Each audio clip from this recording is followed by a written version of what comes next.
Jadi kita ini kan ASN ini manusia paling beruntung ya di tengah kondisi yang lain kesulitan.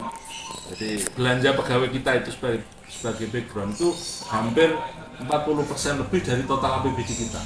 Jadi hampir 1,1 triliun lah itu untuk belanja pegawai. Sehingga kita minta mereka peduli, punya empati. Di luar Basnas kita memang punya inovasi baru, ini kaitannya sedekah subuh.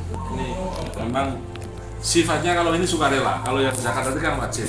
Nah, kalau ini sukarela, kita itu punya 11 ribuan ASN lah. Semua saya minta untuk punya empati, karena kalau program Basnas itu kan ada asnafnya, yang menerima itu kan ini. Kita memang ingin ada partisipasi di sedekahnya ini, karena kalau sedekah itu kan penggunaannya kan lebih lentur. Nah, kemarin ada usul aspirasi, ceritanya ada di sini gerakan subuh sejahtera Pak Fitroh Wakil Ketua KPK.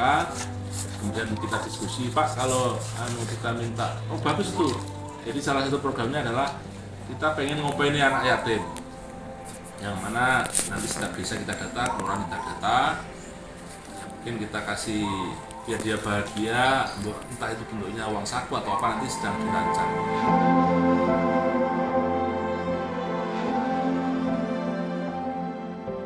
Ketika denting koin mengalahkan sunyi subuh, di saat langit Blora masih berselimut kabut tebal dan sebagian besar dunia masih terlelap dalam mimpi, sebuah gerakan cinta yang agung lahir di sela-sela sujud panjang di rumah dinas pendopo Bupati Blora. Di bawah pilar-pilar kokoh yang menjadi saksi bisu pengabdian, terdengar sebuah bunyi yang memecah keheningan. Denting koin yang menyentuh dasar kaleng. Bukan gemuruh tepuk tangan atau sorot lampu panggung yang megah, melainkan hanya ketukan kecil dari kepingan perak yang jatuh dengan rendah hati. Di balik angka Rp2.000 yang mungkin dianggap remeh oleh dunia, tersimpan sebuah janji suci yang tak ternilai harganya. Ini bukan lagi soal nominal. Ini adalah tentang sebuah konsistensi yang lahir dari ketulusan yang murni. Gerakan koin subuh Gastra adalah bukti nyata bahwa kemuliaan tidak butuh panggung yang besar. Setiap kepingan itu adalah tetesan embun bagi dahaga masa depan anak-anak yatim yang telah kehilangan pelindung mereka. Di saat matahari belum lagi menampakkan wajahnya, tangan-tangan yang ikhlas telah lebih dulu menabur benih harapan. Denting koin di subuh buta itu adalah suara perlawanan terhadap keputusasaan. Ia adalah kepastian bagi seorang yatim bahwa mereka tidak berjuang sendirian. Lewat ketukan kecil di dasar kaleng, Gastra sedang menyusun kepingan-kepingan mimpi yang hancur, mengubah koin sederhana menjadi jembatan emas menuju masa depan yang lebih benderang.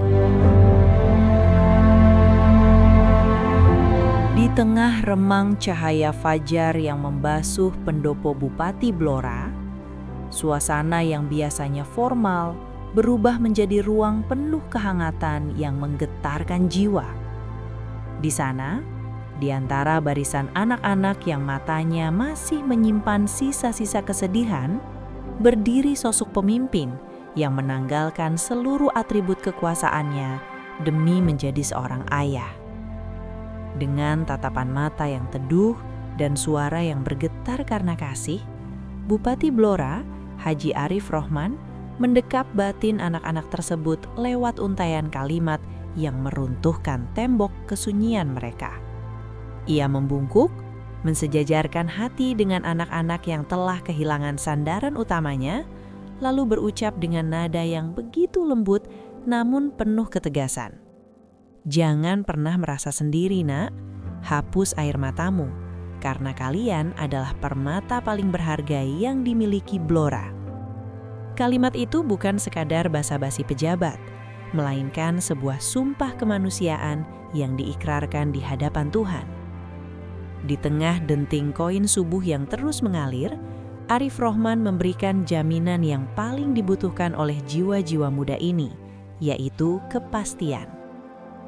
Selama Bapak dan sejumlah bapak-bapak lain di Blora masih bernafas dan berdiri di sini, kalian tidak akan pernah dibiarkan berjalan sendirian di lorong gelap masa depan. Lanjutnya dengan penuh ketulusan. Momen ini seolah menegaskan bahwa di Blora, jabatan bukan sekadar tentang kebijakan, tapi tentang menjadi pundak bagi mereka yang lelah dan menjadi tangan bagi mereka yang terjatuh. Lewat kata-kata sang bupati, status yatim seolah luruh, berganti menjadi status sebagai anak-anak daerah yang dijaga ketat oleh cinta kolektif sebuah kota. Inilah puncak dari gerakan Gastra, sebuah gerakan yang tidak hanya mengumpulkan koin, tapi memulihkan martabat dan harapan manusia.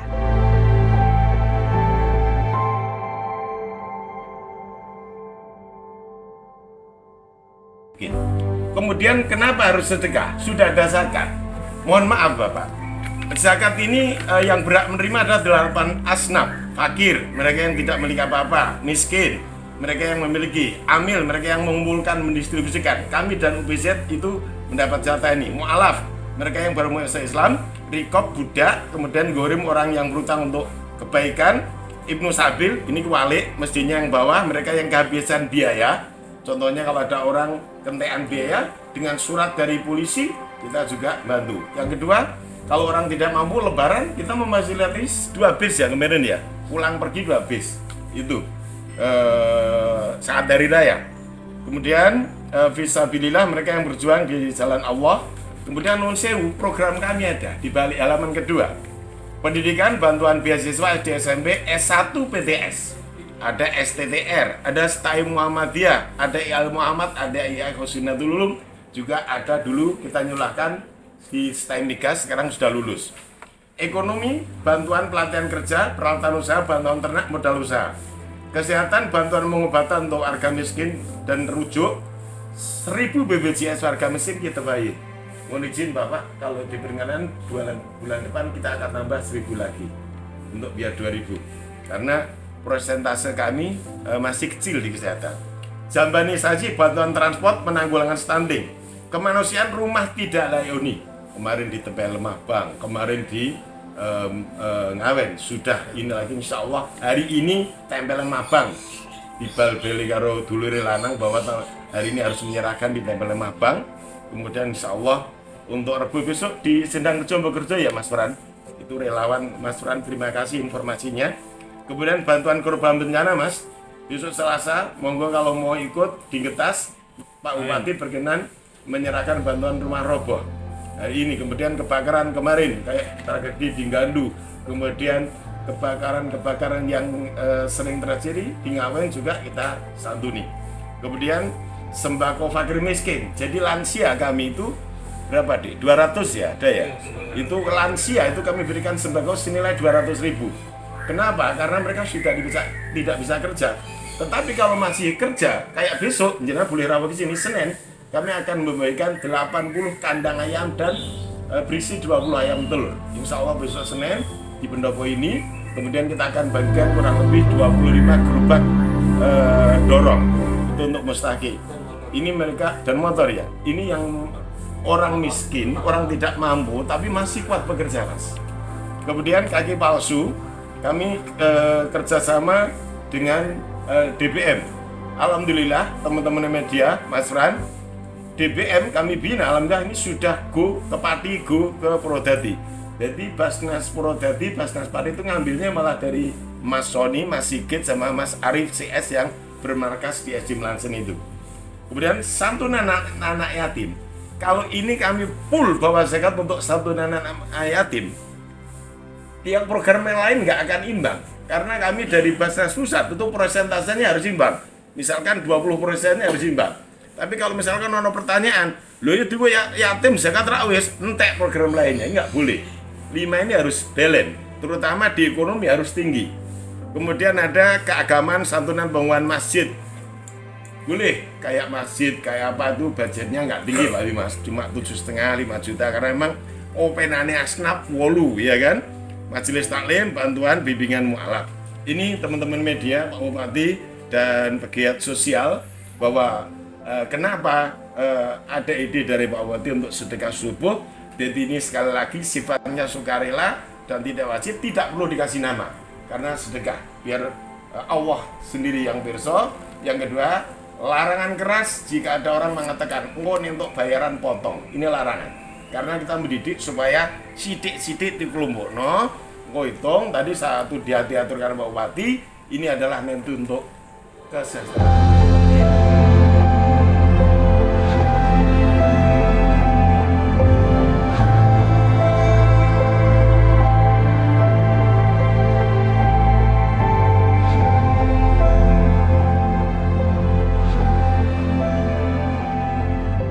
Di balik angka-angka statistik yang dingin, sebuah gelombang cinta raksasa sedang menggulung Kabupaten Blora.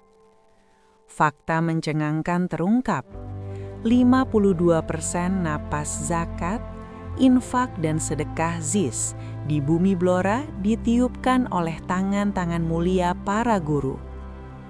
Para pahlawan tanpa tanda jasa ini tidak hanya mengajarkan abjad di papan tulis, tapi juga menuliskan sejarah baru tentang pengorbanan. Mereka menjadi garda terdepan, memastikan bahwa cahaya ilmu tidak boleh padam di tangan anak-anak yatim. Dengan nada yang menggetarkan jiwa, komitmen itu bergema. Jangan sampai ada satupun anak yatim di Blora yang menangis karena tak mampu membeli buku sekolah. Ini bukan sekadar slogan.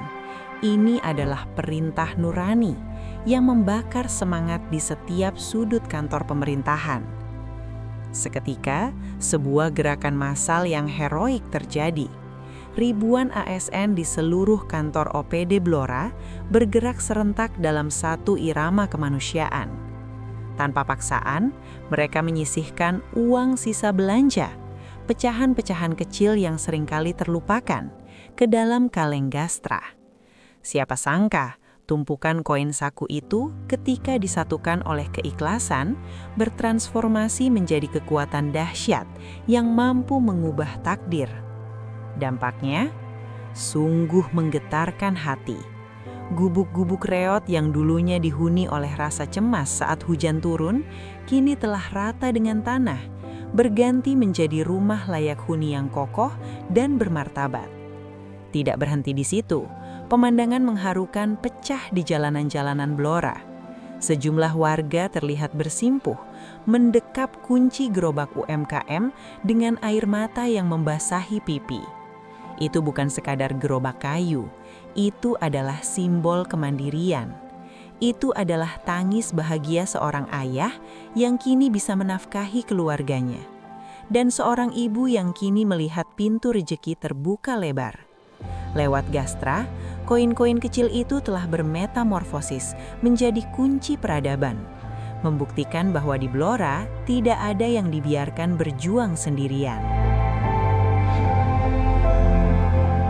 Dunia mungkin mengenal kata zakat sebagai sebuah kewajiban yang terukur, namun apa yang terjadi di jantung Kabupaten Blora hari ini adalah sebuah fenomena yang melampaui logika angka. Inilah yang disebut sebagai extra mile, sebuah langkah tambahan yang dilakukan bukan karena perintah aturan, melainkan karena panggilan jiwa yang tak tertahankan. Di saat kewajiban telah terpenuhi, semangat itu tidak berhenti. Sebanyak 11.000 aparatur sipil negara, ASN Kabupaten Blora, baru saja menorehkan tinta emas dalam sejarah kemanusiaan. Mereka membuktikan sebuah kebenaran yang menggetarkan, bahwa cinta sejati selalu bersifat sukarela, tidak berbatas, dan tidak mengenal kata cukup. Bukan tentang besarnya pangkat atau jabatan, melainkan tentang kesediaan 11.000 jiwa untuk saling merangkul, menyisihkan lebih dari yang diminta, dan memberikan lebih dari yang diharapkan. Mereka tidak hanya melayani negara di balik meja, tetapi mereka turun ke garis depan peradaban untuk menjadi pelindung bagi yang lemah. Puncaknya Atmosfer di Blora hari ini mendadak penuh dengan haru yang membuncah. Sebanyak 1.000 anak yatim berdiri dengan mata berbinar, menerima sentuhan kasih yang selama ini mungkin hanya ada dalam doa-doa sunyi mereka. Satu persatu, anak-anak ini tidak hanya menerima bantuan materi, tetapi mereka menerima kedaulatan atas masa depan mereka kembali. Setiap sentuhan tangan para ASN kepada anak-anak ini adalah janji bahwa mereka tidak akan pernah dibiarkan menjadi yatim yang kehilangan arah. Ribuan ASN ini telah bermetamorfosis menjadi orang tua asuh kolektif, memastikan bahwa di tanah Blora, kasih sayang adalah udara yang bebas dihirup oleh siapa saja, terutama oleh mereka yang paling membutuhkan. Hari ini, Blora tidak hanya sedang menghitung bantuan, tapi sedang merayakan kemenangan cinta atas ketidakpedulian. Sebuah bukti nyata bahwa ketika 11.000 hati bergerak serentak, keajaiban bukanlah hal yang mustahil. Pejamkan mata sejenak dan bayangkan sebuah kekuatan yang lahir dari kesederhanaan yang murni. Bayangkan jika 11.000 jiwa di seluruh penjuru Blora secara serentak menyisihkan sekeping koin seharga Rp2.000 saja di setiap fajar menyapa. Di mata dunia, 2.000 mungkin hanyalah recehan yang tak dianggap. Namun di tangan orang-orang yang ikhlas, ia menjelma menjadi senjata paling mematikan untuk menghancurkan keputusasaan. Kita harus menyadari satu hal besar. Gerakan ini bukan sekadar tentang bagi-bagi uang. Bukan. Kita tidak sedang memberikan santunan sementara yang habis dalam sehari.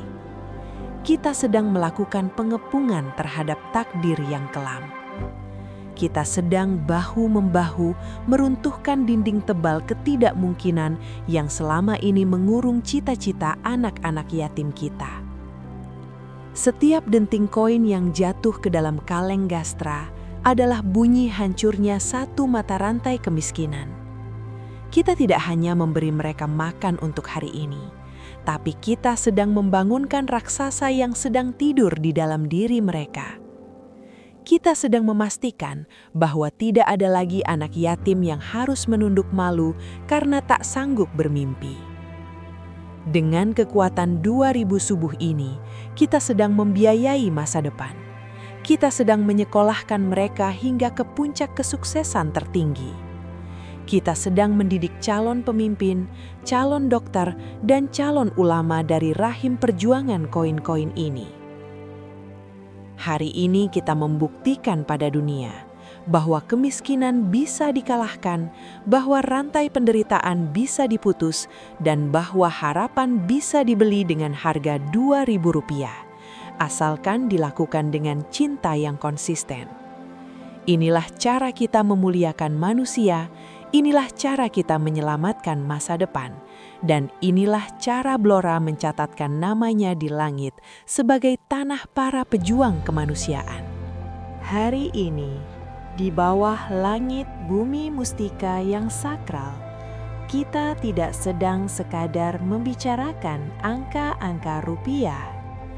Kita tidak sedang mengadakan seremoni pembagian materi yang bersifat sementara. Jauh di atas itu, Blora sedang melakukan sebuah ritual agung. Kita sedang menanam benih harapan di tanah yang paling subur, yakni hati anak-anak kita. Setiap rupiah yang berpindah tangan, setiap dekapan yang diberikan adalah pernyataan perang terhadap keputusasaan. Kita sedang mengirimkan pesan tegas kepada dunia bahwa di kabupaten ini, kemiskinan boleh saja mencoba bertamu, tapi ia tidak akan pernah diizinkan untuk menetap dan menghancurkan masa depan. Inilah janji suci kita bersama. Di bumi mustika, tidak boleh ada satupun mimpi yang terkubur hidup-hidup di liang lahat keterbatasan biaya. Kita menolak melihat seorang calon jenderal harus berhenti sekolah karena tak mampu membeli seragam. kita menolak melihat seorang calon dokter harus mengubur mimpinya hanya karena dompet yang kosong. Di tanah ini, setiap anak yatim adalah anak kandung daerah, dan setiap cita-cita mereka adalah harga diri kita semua. Sebab, ketika satu mimpi anak yatim terkubur, maka sebagian dari masa depan Blora ikut mati. Namun hari ini, kita memilih jalan yang berbeda. Kita memilih untuk menjadi air yang menyirami benih-benih itu hingga mereka tumbuh menjulang menyentuh awan. Blora hari ini bukan sekadar sedang berderma. Blora sedang membangun peradaban di mana kasih sayang adalah fondasinya dan keberhasilan anak yatim adalah atapnya. Mari kita pastikan bahwa selama matahari masih terbit di ufuk timur Blora, cahaya harapan akan selalu menyinari jalan setiap anak yang berani bermimpi.